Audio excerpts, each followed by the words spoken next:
Salam satu nusa, satu bangsa. Peserta didik kelas 12 di seluruh Nusantara.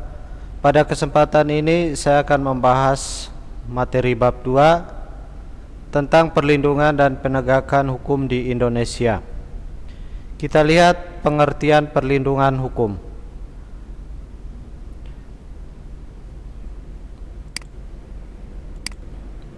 Menurut Andi Hamsa, perlindungan hukum dimaknai sebagai daya upaya yang dilakukan secara sadar oleh setiap orang maupun lembaga pemerintah dan swasta yang bertujuan mengusahakan pengamanan, penguasaan, dan pemenuhan kesejahteraan hidup sesuai dengan hak-hak asasi yang ada. Makna tersebut tidak terlepas dari fungsi hukum itu sendiri, yaitu untuk melindungi kepentingan manusia.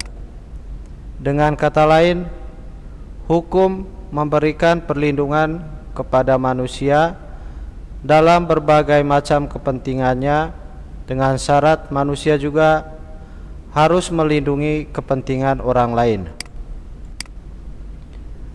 Sementara Simanjuntak mengartikan perlindungan hukum sebagai segala upaya pemerintah untuk menjamin adanya kepastian hukum serta memberi perlindungan kepada warganya agar hak-haknya sebagai seorang warga negara tidak dilanggar, dan bagi yang melanggarnya akan dapat dikenakan sanksi sesuai peraturan yang berlaku.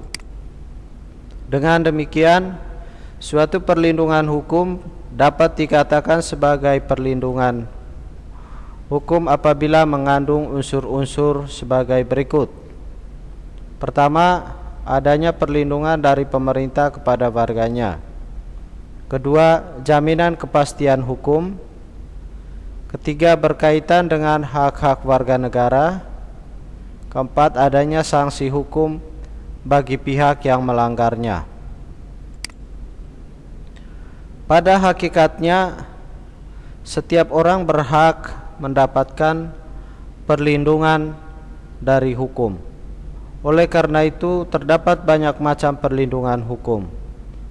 Dari sekian banyak jenis dan macam perlindungan hukum, terdapat beberapa di antaranya yang cukup populer dan telah akrab di telinga Anda, seperti perlindungan hukum terhadap konsumen.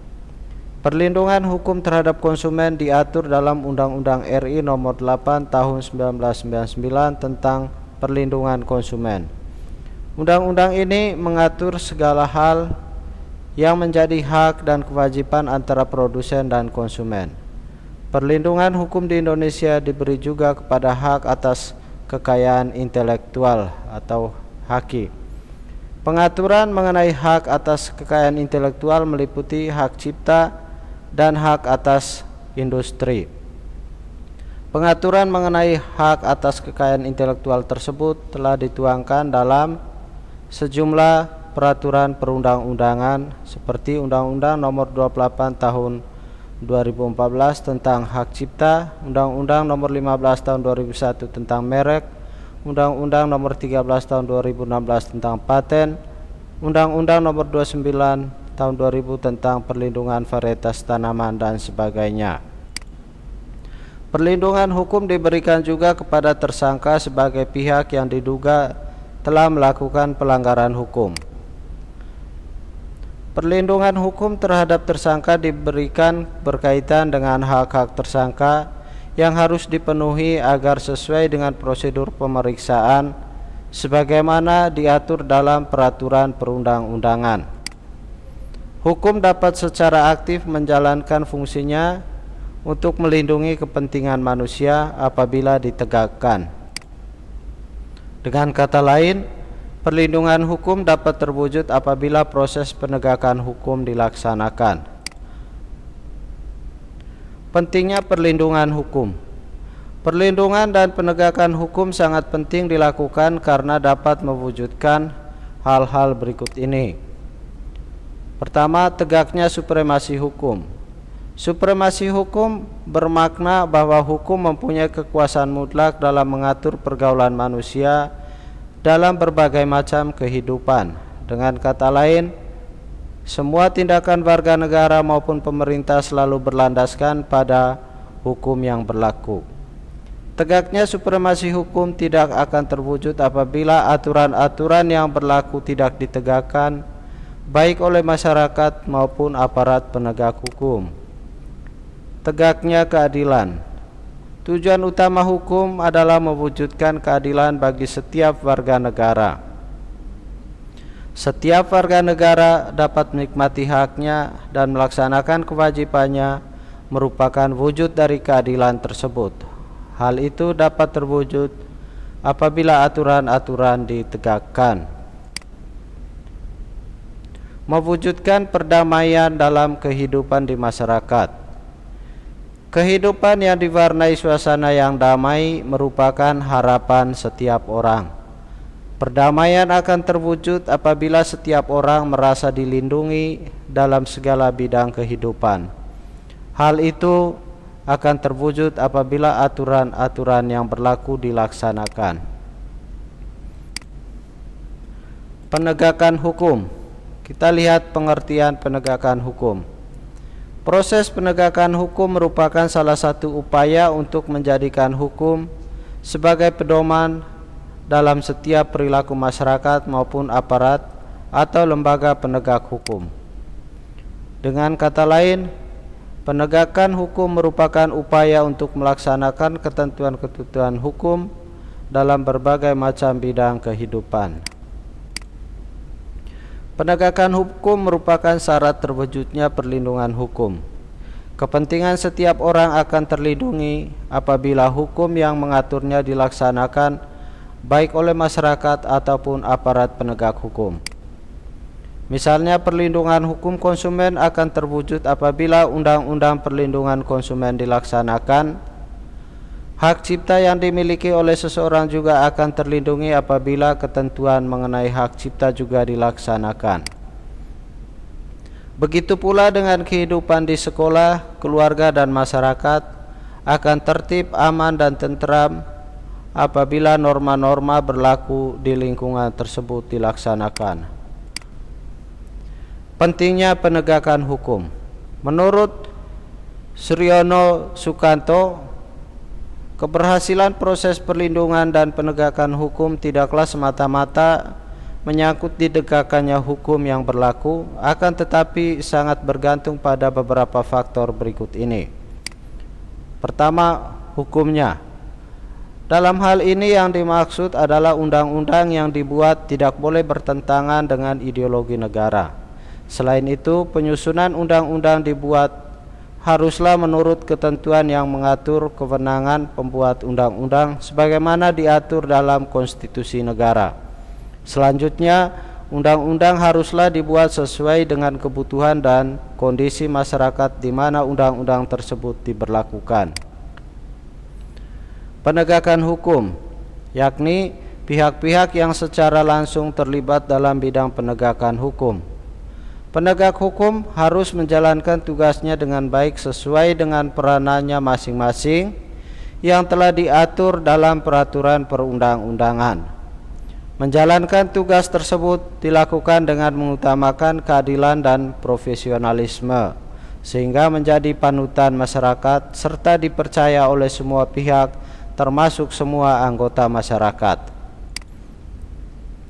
Masyarakat, yakni masyarakat lingkungan di mana hukum tersebut berlaku dan diterapkan.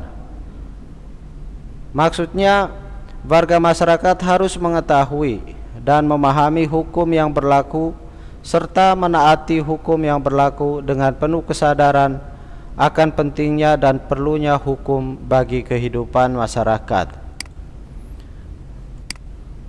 Sarana atau fasilitas yang mendukung penegakan hukum. Sarana atau fasilitas tersebut mencakup tenaga manusia yang terdidik dan terampil, organisasi yang baik, peralatan yang memadai, keuangan yang cukup, dan sebagainya.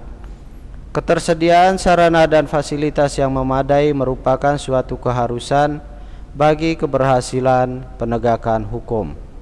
Selanjutnya, kebudayaan, yakni sebagai hasil karya cipta, dan rasa yang didasarkan pada karsa manusia dalam pergaulan hidup.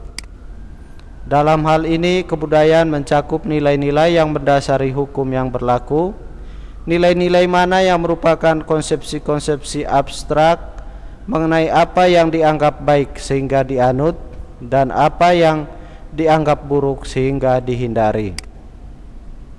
Nah, hal-hal di ataslah yang makin memperkuat keyakinan bahwa proses perlindungan dan penegakan hukum merupakan sesuatu yang penting dan mutlak untuk dilaksanakan oleh sebuah negara.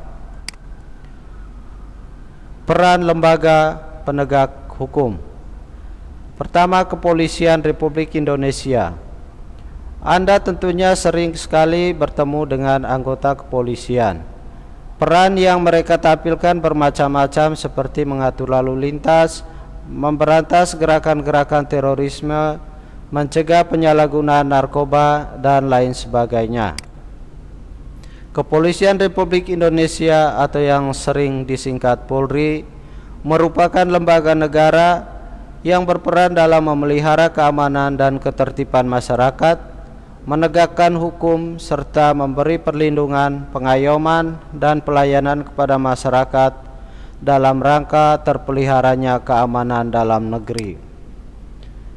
Selain itu, dalam bidang penegakan hukum, khususnya yang berkaitan dengan penanganan tindak pidana sebagaimana yang diatur dalam KUHP, Polri sebagai penyidik utama yang menangani setiap kejahatan secara umum dalam rangka menciptakan keamanan dalam negeri. Pasal 16 Undang-Undang RI Nomor 2 Tahun 2002 tentang Kepolisian Republik Indonesia telah menetapkan kewenangan sebagai berikut: melakukan penangkapan, penahanan, penggeledahan, dan penyitaan; melarang setiap orang meninggalkan atau memasuki tempat kejadian perkara untuk kepentingan penyidikan; membawa dan menghadapkan orang kepada penyidik dalam rangka penyidikan; menyuruh berhenti orang yang dicurigai dan menanyakan serta memeriksa tanda pengenal diri; melakukan pemeriksaan dan penyitaan surat; memanggil orang untuk didengar dan diperiksa sebagai tersangka atau saksi; mendatangkan orang ahli yang diperlukan dalam hubungannya dengan pemeriksaan perkara; mengadakan penghentian penyidikan; menyerahkan berkas perkara kepada penuntut umum; mengajukan permintaan secara langsung kepada pejabat imigrasi yang berwenang di tempat pemeriksaan imigrasi dalam keadaan mendesak dan mendadak untuk mencegah atau menangkal orang yang disangka melakukan tindak pidana. Selanjutnya, memberikan petunjuk dan bantuan penyidik kepada penyidik. Saya ulangi, memberikan petunjuk dan bantuan penyidikan kepada penyidik pegawai negeri sipil serta menerima hasil penyidikan penyidik pegawai negeri sipil untuk diserahkan kepada penuntut umum.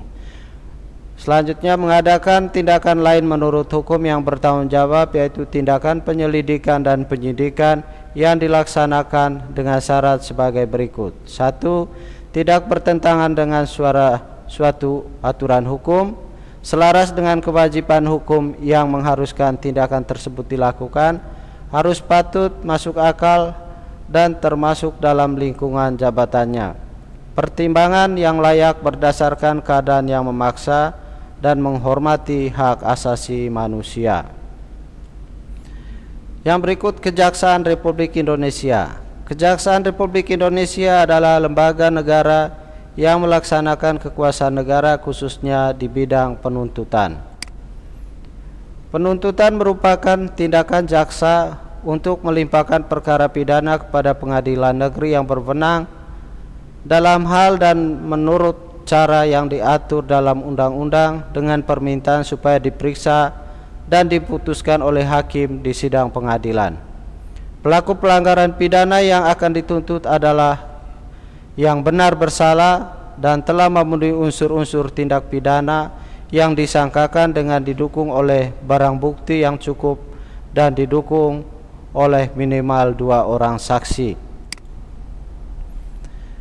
Keberadaan Kejaksaan Republik Indonesia diatur dalam Undang-Undang RI Nomor 16 Tahun 2004 tentang Kejaksaan Republik Indonesia.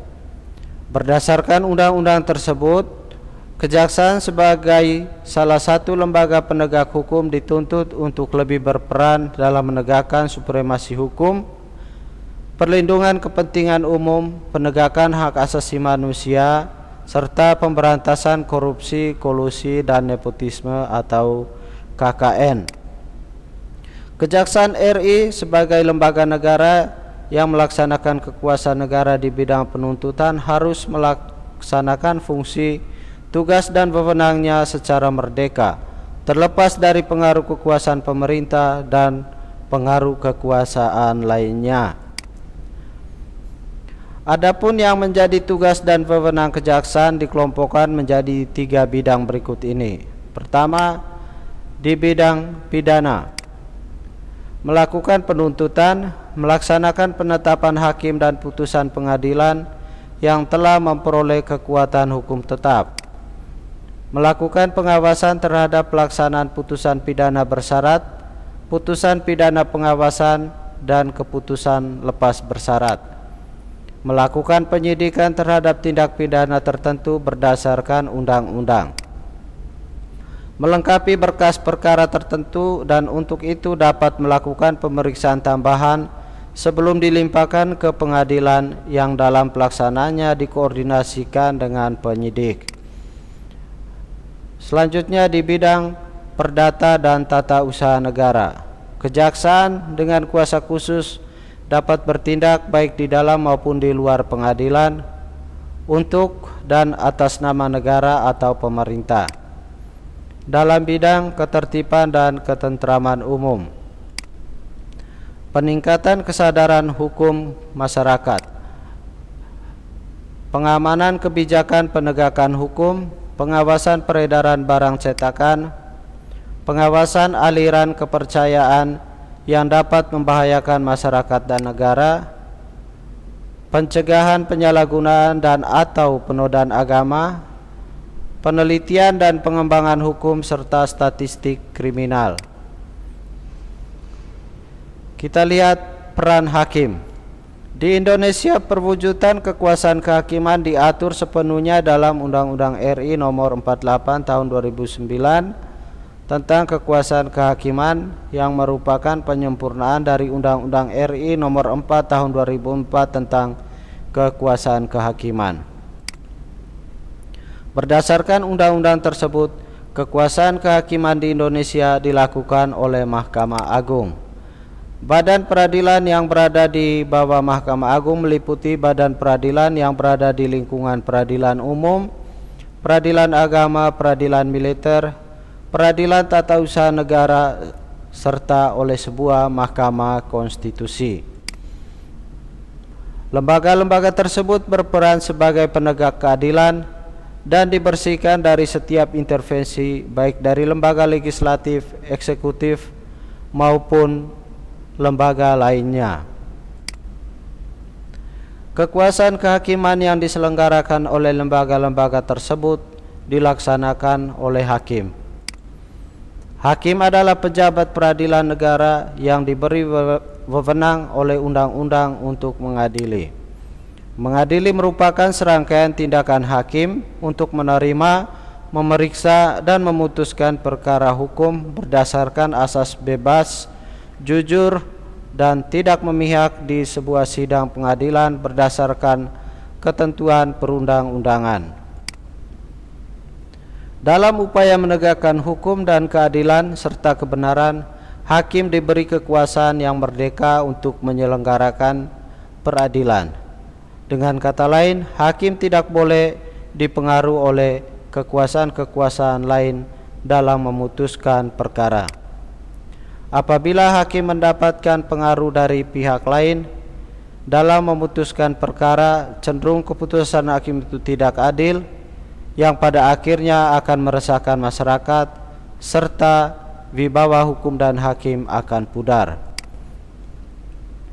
Menurut ketentuan Undang-Undang RI Nomor 48 Tahun 2009 tentang kekuasaan kehakiman, hakim berdasarkan jenis lembaga peradilannya dapat diklasifikasi menjadi 3 kelompok, yakni hakim pada Mahkamah Agung yang disebut dengan Hakim Agung, hakim pada badan peradilan yang berada di bawah Mahkamah Agung, yaitu dalam lingkungan peradilan umum, lingkungan peradilan agama, lingkungan peradilan militer, lingkungan peradilan tata usaha negara, dan hakim pada pengadilan khusus yang berada dalam lingkungan peradilan tersebut. Hakim pada Mahkamah Konstitusi yang disebut dengan Hakim Konstitusi. Setiap hakim melaksanakan proses peradilan yang dilaksanakan di sebuah tempat yang dinamakan pengadilan. Dengan demikian, terdapat perbedaan antara konsep peradilan dan pengadilan. Peradilan menunjukkan pada proses mengadili perkara sesuai dengan kategori perkara yang diselesaikan. Pengadilan menunjuk pada tempat untuk mengadili perkara atau tempat untuk melaksanakan proses peradilan guna menegakkan hukum. Pengadilan secara umum mempunyai tugas untuk mengadili perkara menurut hukum dengan tidak membeda-bedakan orang. Pengadilan tidak boleh menolak untuk memeriksa, mengadili, dan memutuskan suatu perkara yang diajukan dengan dalih bahwa hukum tidak ada atau kurang. Pengadilan wajib memeriksa dan mengadili setiap perkara peradilan yang masuk. Selanjutnya kita lihat peran advokat. Advokat adalah orang yang berprofesi memberi jasa hukum, baik di dalam maupun di luar pengadilan. Jasa hukum yang diberikan berupa memberikan konsultasi hukum, bantuan hukum, menjalan kuasa, mewakili, membela, mendampingi, dan melakukan tindakan hukum. Melalui jasa hukum yang diberikan, advokat menjalankan tugas profesi demi tegaknya keadilan berdasarkan hukum untuk kepentingan masyarakat pencari keadilan, termasuk usaha memberdayakan masyarakat dalam menyadari hak-hak fundamental mereka di depan hukum. Keberadaan advokat sebagai salah satu penegak hukum diatur dalam Undang-Undang RI Nomor 18 Tahun 2003 tentang advokat.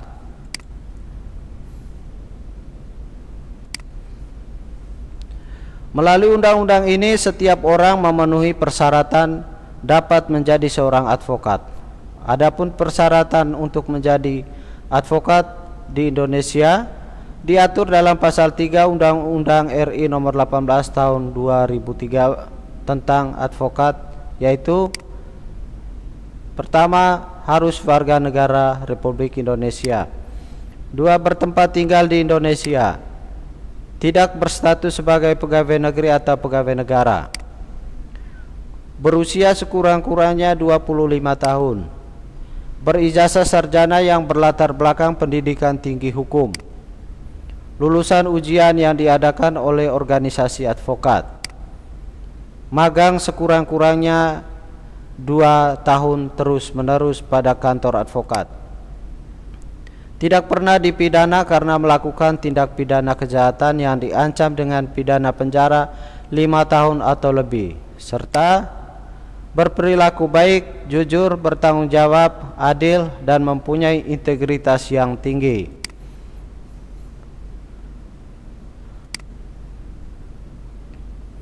Adapun tugas dari advokat secara khusus adalah membuat dan mengajukan gugatan jawaban, tangkisan, sangkalan, memberi pembuktian, mendesak segera disidangkan atau diputuskan perkaranya, dan sebagainya.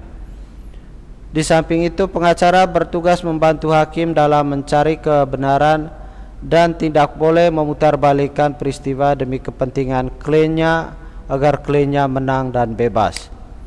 Oleh karena itu, sesuai Undang-Undang RI Nomor 18 Tahun 2003, seorang advokat mempunyai hak dan kewajiban yang dilindungi oleh undang-undang.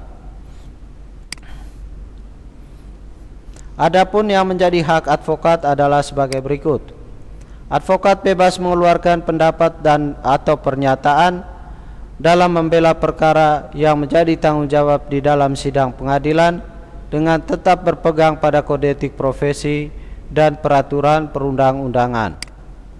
Advokat bebas dalam menjalankan tugas profesinya untuk membela perkara yang menjadi tanggung jawabnya dengan tetap berpegang pada kode etik profesi dan peraturan perundang-undangan. Advokat tidak boleh atau tidak dapat dituntut baik secara perdata maupun pidana dalam menjalankan tugas profesinya dengan itikat baik untuk kepentingan pembelaan klien dalam sidang pengadilan. Advokat berhak memperoleh informasi, data, dan dokumen lainnya baik dari instansi pemerintah maupun pihak lain yang berkaitan dengan kepentingan tersebut yang diperlukan untuk pembelaan kepentingan kliennya sesuai dengan peraturan perundang-undangan. Advokat berhak atas kerahasiaan hubungannya dengan klien, termasuk perlindungan atas berkas dan dokumennya terhadap penyitaan atau pemeriksaan, dan perlindungan terhadap penyadapan atas komunikasi elektronik advokat. Advokat tidak dapat diidentikan dengan kliennya dalam membela perkara kliennya oleh pihak yang berwenang dan atau masyarakat. Kewajiban yang harus dipatuhi oleh seorang advokat diantaranya: advokat dalam menjalankan tugas profesinya dilarang membedakan perlakuan terhadap kliennya berdasarkan jenis kelamin, agama, politik, keturunan, ras, atau latar belakang sosial dan budaya. Advokat wajib merahasiakan segala sesuatu yang diketahui atau diperoleh dari kliennya karena hubungan profesinya, kecuali ditentukan lain oleh undang-undang. Advokat dilarang memegang jabatan lain yang bertentangan dengan kepentingan tugas dan martabat profesinya. Advokat dilarang memegang jabatan lain yang meminta pengabdian sedemikian rupa sehingga merugikan profesi advokat atau mengurangi kebebasan dan kemerdekaan dalam menjalankan tugas profesinya. Advokat yang menjadi pejabat negara tidak melaksanakan tugas profesi advokat selama memangku jabatan. Terima kasih atas perhatian saudara. Nanti kita akan bertemu di video selanjutnya tentang KPK, tapi dalam materi bab 2. Sekali lagi terima kasih. Jangan lupa like, komen, dan subscribe video ini supaya mendapatkan informasi-informasi yang update.